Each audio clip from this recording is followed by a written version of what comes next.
전에 축구하다가 정경의 뼈가 딱 으스러져갖고 이렇게 다리를 이렇게 앉아있기도 힘들고 서있기는 더 힘들고 차라리 이렇게 15분 정도 이렇게 왔다 갔다 하는 거는 더 힘든데 그래서 자꾸 안 올라오려는 거예요. 10분을 설교를 하려면 아주 제가 그 후에 후유증이 너무 심하기 때문에 통증이 꼭 몰려와가지고 말씀 전하도록 하겠습니다. 고린도전서 2장 10절에서 12절에 있는 말씀을 가지고서 기독교는 종교가 아니라 마땅한 도리라는 말씀으로 하나님 말씀 증거할 때 여러분들 진리를 깨달으시고 예수님을 영접하셔서 모든 죄 용서받고 하나님의 자녀가 되고 이제 영원한 지옥이 아니라 영원한 기쁨과 행복 그리고 사랑이 가득한 저 천국, 눈물도 고통도 애통하는 것도 질병도 암병도 전쟁도 없는 영원한 하나님 나라에 들어가시기를 간곡히 부탁을 드리겠습니다. 제가 복음을 전하다 보면은 여러 종류의 사람들을 만나게 됩니다. 아시다시피 저는 지금으로부터 38년 전에 철저한 불교 신자여 예수 믿는 사람들을 핍박하던 사람 중에 한 사람이었습니다. 그러다가 1980년도에 친구 따라서 기도원 올라갔다가 거기서 제가 주님을 만났습니다. 말씀을 통하여서 저는 초등학교 때부터 좀 철학적 사고를 했어요. 이 우주만물은 도대체 어떻게 생겨난 것인가? 인간은 과연 어디서 온 것인가? 인간은 그리고 어디로 가는 것인가? 그리고 왜 이 세상에는 이렇게 행복한 삶을 추구하지만은 행복보다는 고난과 고통과 불행이 많은 것인가? 그리고 착한 사람은 참 괴롭힘을 당하고 어렵게 살고 또 거짓되고 악랄한 자들은 불의한 자들은 또 잘되고 이런 것들에 대해서 제가 궁금증이 많았습니다. 그러다가 38년 전이죠. 23살 나이에 제가 기도원의 친구 따라 갔다가 거기서 하나님의 말씀을 통하여 마치 그때 증거되는 말씀이 무슨 말씀이냐? 하나님의 창조, 인간의 창조, 인간의 타락으로서 온 결과, 영적, 정신적, 육체적, 그리고 대인 관계적, 그리고 자연적, 온갖 고난과 고통, 불행과 저주, 그리고 이 죄 때문에 사망이 왔고 심판이 왔고 영원한 지옥을 갈 수밖에 없습니다. 그러나 우리 하나님께서는 우리를 사랑해 주셔서 하나밖에 없는 독생자 예수 그리스도를 이 땅에 보내주셨고 그 예수 그리스도는 저와 여러분의 온 인류의 모든 죄를 다 짊어지시고 십자가에 못 박혀 죽으셨고 약속대로 부활하셨고 하늘로 승천하셨고 이제 다시 오실 약속만을 남겨두고 있는데 그 예수님의 재림의 때가 지금 아주 가깝게 다가왔다는 것입니다.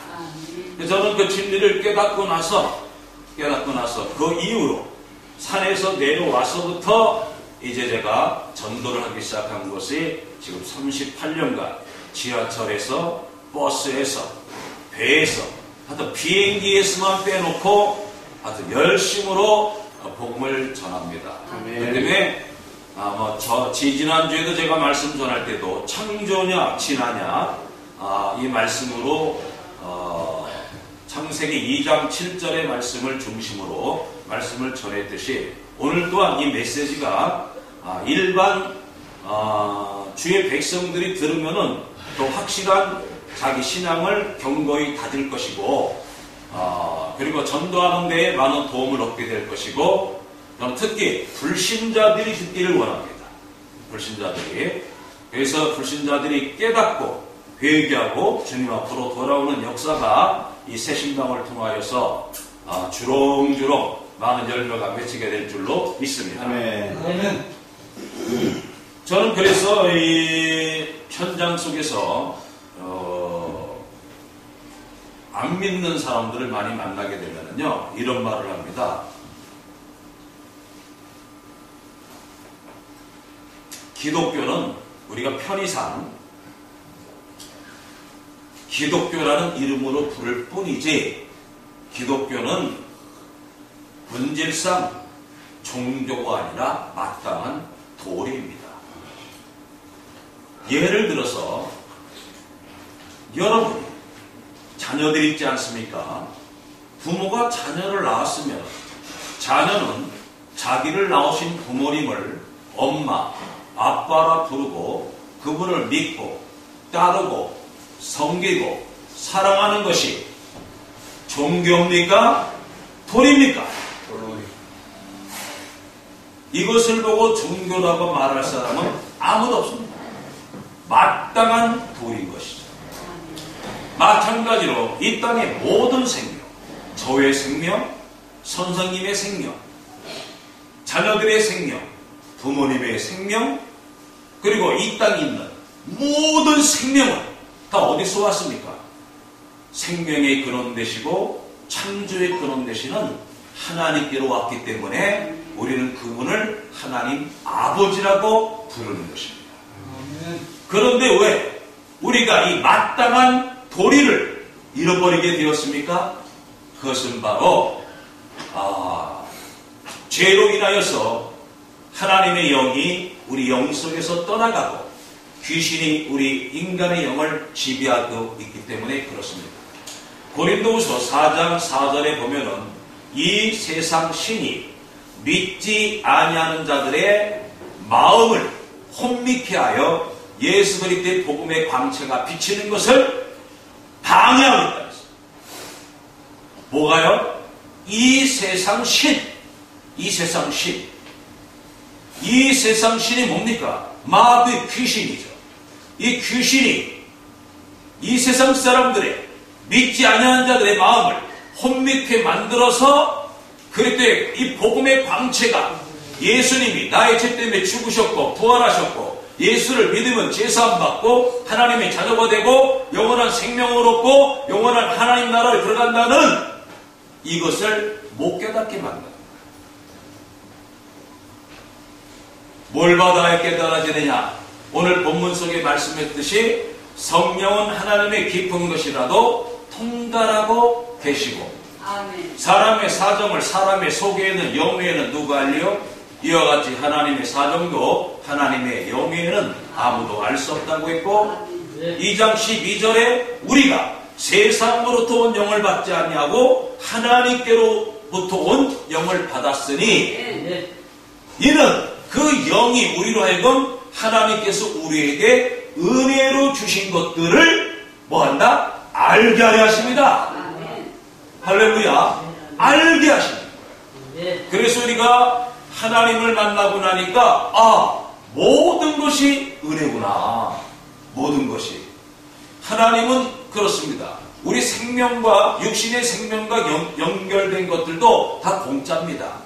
여러분들 물 지금 사 먹지만은 사실 하나님이 공짜로 줬죠.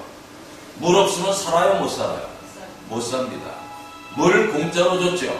여러분들 전기료 얼마나 비쌉니까? 전기 없이 삽니다. 그러나 여러분들 태양 없이 살아요, 못 살아요? 못 삽니다. 그런데 여러분들 태양세 내본 적 있습니까? 없지 않지 않습니까? 여러분 공기 인간이 과학으로 공기를 만들어냅니까? 못 만듭니다. 물 한 방울도 못 만들어냅니다. 우리가 중환자실에 들어가면 산소호흡기를 꽂고 있는데 그 산소호흡기를 끄고 있는데 그 가격이 상당히 비쌉니다. 여러분 산소가 없으면 우리가 어떻게 됩니까? 죽습니다. 여러분 평생 공기를 먹으면서 살면서도 공기값 낸 적 있습니까? 아니죠. 다 뭐예요? 공짜입니다.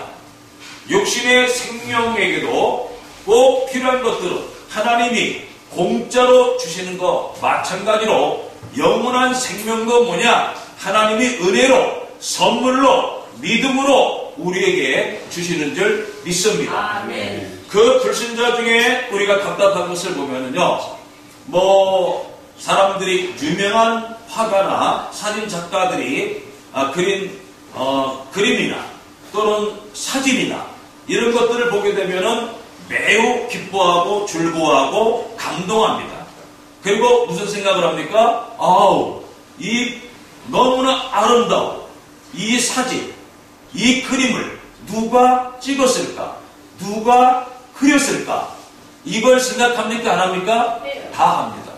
그런데 그 그림이나 그 사진과는 비교도 될 수 없는 저 우주의 신비로운 우주, 이 대자연의 아름다움, 이것을 보면서는 이것을 누가 만들었을까? 생각하는 사람이 있습니까? 없습니다. 왜 그렇다고요? 고린도후서 4장 4절에 있는 말씀처럼 이 세상 신이 믿지 아니하는 자들의 마음을 혼미케 만들어서 그런 것입니다. 그래서 회개하고 죽기로 들어와서 하나님의 깊은 것이라도 모든 것이라도 통달하고 계신 성령을 받아야지만이 우주의 기원, 인류의 기원, 인간 어디로 가는 것인가? 왜 인간은 행복한 삶을 추구하지만은 많은 고난과 고통, 불행과 저주 가운데 살다가 죽을 수밖에 없는가? 이것을 깨달을 수밖에 없는 것입니다. 그러니까 여러분들 꼭 이 진리의 말씀을 들으시고 회개하고 예수님을 마음속에 영접하시기를 주님의 이름으로 간곡히 부탁을 드리겠습니다. 아멘.